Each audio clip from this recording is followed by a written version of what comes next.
अपनी इस सीरीज में हमने कल बात की थी सीएक्सओ और फाउंडर्स का क्या रोल होना चाहिए, क्या जिम्मेवारी होनी चाहिए। आज हम बात करेंगे एक प्रोडक्ट मैनेजर की डीबीडीपी एक्ट में क्या जिम्मेवारी होनी चाहिए। मेरे यूट्यूब चैनल पर आपका स्वागत है, जिसपे आप रोज प्रिवेसी पे नया कंटेंट देखते हैं। आजकल हम बात कर रहे हैं अलग अलग जॉब प्रोफाइल्स की कि उनका अपनी कंपनी में प्रिवेसी रिलेटेड क्या रोल है। और आज हम बात करने वाले हैं प्रोडक्ट मैनेजर के बारे में। हम क्यों बात कर रहे हैं प्रोडक्ट मैनेजर के बारे में? इंपॉर्टेंट है ना। डेटा कलेक्ट करने का इंटरफेस उसको बनाना है। क्या डेटा चाहिए? हो सकता है जिस यूजर को, आपके जिस डिपार्टमेंट को डेटा चाहिए, उसका रोल रहे ये बताने के लिए कि क्या चाहिए, लेकिन वो कलेक्ट कैसे होगा, वो फॉर्म कैसा होगा, क्यों कलेक्ट किया जाएगा, कैसे स्टोर किया जाएगा, इसकी पूरी जो चेन है वो प्रोडक्ट मैनेजर बनाएगा। आईटी का भी रोल रहेगा और हो सकता है प्रोडक्ट मैनेजर, क्योंकि आप सॉफ्टवेयर बनवा रहे हैं, आईटी का ही आदमी होगा। ठीक। अगर कोई गलत डिसीजन इस लेवल पे हो जाता है, जैसे फॉर एग्जांपल जितना डेटा चाहिए नहीं आपने उससे ज्यादा ले लिया, एक्स्ट्रा डेटा ले लिया। ठीक। ऐसा ट्रेडिशनली होता है। मुझे ईमेल मार्केटिंग करने के लिए किसी का मेल आईडी चाहिए, मैं फॉर्म में उसका फोन नंबर और एड्रेस भी मांग लेता। अब नहीं चलेगा ये। प्रिवेसी कहती है आपको ईमेल मार्केटिंग करने के लिए ईमेल आईडी चाहिए ना, ईमेल आईडी लीजिए। फोन नंबर लेने का क्या मतलब है?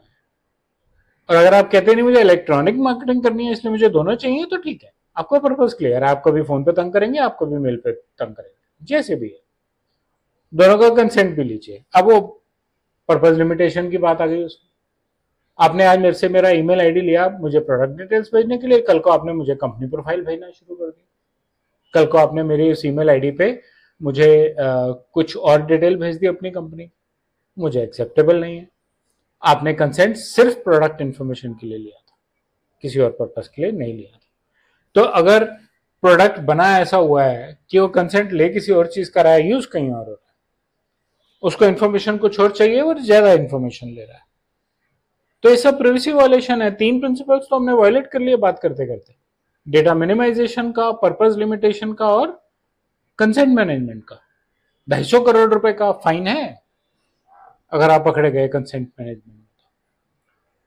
एक प्रॉपर अच्छा यूजर इंटरफेस चाहिए कंसेंट कलेक्ट करने के लिए, तो इसलिए प्रोडक्ट मैनेजमेंट की टीम का बहुत रेलेवेंस है, बहुत इंपॉर्टेंस है। हमने कंसेंट मैनेजमेंट की स्क्रीन पे इतनी सारी बातें की अभी पिछली प्लेलिस्ट में, बिजनेस रिक्वायरमेंट डॉक्यूमेंट के through.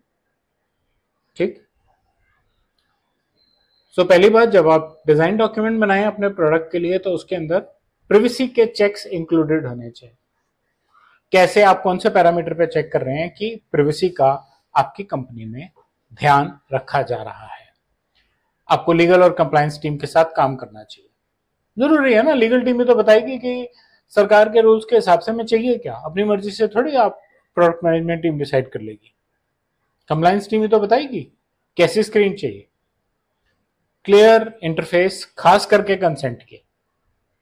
Dark patterns, invalid consent नहीं एक्सेप्टेबल, यानी कि प्री डिसाइडेड प्री चेक्ड टिक बॉक्सेस नहीं, फिर आप कंसेंट थोड़ी मांग रहे हैं, आप तो जबरदस्ती की मंजूरी ले रहे हैं, चाहिए मुझे ये दो, ऐसा थोड़ी होता। सीधी सी बात है, ये तो फोर्स्ड कंसेंट है, ये फ्री और एम्बिग्यूअस तो है, अनएम्बिग्यूअस तो है ही नहीं। आपने ग्रेनुलर स्क्रीन नहीं बनाई हुई, तो आपने डीपीडीपी की पूरी फैसिलिटी नहीं दी उसको कंसेंट देने के लिए। तो आपको लीगल और कंप्लायंस से जानना जरूरी है कि कैसी स्क्रीन चाहिए, सरकार की क्या रिक्वायरमेंट है। बाय डिफॉल्ट आप जो डिफॉल्ट सेटिंग्स डाल रहे हैं, जिनके बारे में लीगल और उसको आइडिया नहीं है, उसमें आपको by default he privacy focused रहना चाहिए, प्रिवेसी एलिमेंट्स इंक्लूडेड होने चाहिए, प्रिवेसी बाय डिजाइन पे चलना चाहिए। ठीक। और कंसेंट मैनेजमेंट आपके वर्क फ्लो का सबसे इंपॉर्टेंट पार्ट है, इसलिए उसको बहुत ध्यान से बनाना, यूज करना। हो सकता है कई लोग कहें कि हमने आउटसोर्स कर दिया, हो सकता है कई लोग कहें कि हमने एप्लीकेशन बनी हुई खरीदी है, ठीक है, उसकी भी कस्टमाइजेशन होनी जरूरी पड़ेगी बहुत सारी कंपनियों को, क्योंकि बिजनेस टाइप कुछ हो रहा है और गवर्नमेंट और रेगुलेटर्स के रिक्वायरमेंट्स कुछ हो रहा है। आपको उन चीजों के लिए as a product manager ready रहना जरूरी है। और सबसे इंपॉर्टेंट काम प्रिवेसी का, ऑडिट्स, लॉग्स, ना सिर्फ कंसेंट के बल्कि हर एक चीज की। कंसेंट में तो बहुत ज्यादा क्रिटिकल है, कब लिया, ग्रेनुलर लिया कि नहीं लिया, कब रिवोक हुआ, ग्रेनुलर था तो पूरा रिवोक हुआ या पोर्शन रिवोक हुआ, माइनर का लिया था तो किसने दिया था, माइनर 18 पार कर गया है तो क्या कंसेंट दोबारा लिया गया है, ये सारी चीजें बहुत इंपॉर्टेंट है, मिस नहीं कर सकते। स्ट्रेटेजिक एडवांटेज क्या है एक एक प्रोडक्ट मैनेजर के लिए या एक कंपनी के लिए, अगर प्रोडक्ट मैनेजर काम ठीक से करे? प्रिवेसी बाय डिजाइन, डेमोन्स्ट्रेट कर सकते हैं। आपका कस्टमर आपसे प्रोडक्ट लेने आपको पहले प्रेफर करेगा क्योंकि आप प्रिवेसी का ध्यान रख रहे हैं। आप देखिए व्हाट्सएप की ऐड कहती है व्हाट्सएप आपके मैसेजेस नहीं पढ़ सकते, एप्पल की ऐड कहती है कि सफारी नहीं जानने सकता कि आप क्या ब्राउज कर रहे हैं। इंपॉर्टेंट है ना, मुझे नहीं चाहिए अपनी ब्राउजिंग के बारे में किसी और से एनालिसिस, मेरा पर्सनल डेटा है, मेरी मर्जी। प्रोडक्ट रीडिजाइनिंग के रिस्क कम हो जाएंगे, पेनल्टीज 200 से 250 करोड़ इंडिया के, जीडीपीआर में कहते हैं कि भाई 4% आपके एनुअल ग्लोबल टर्नओवर का।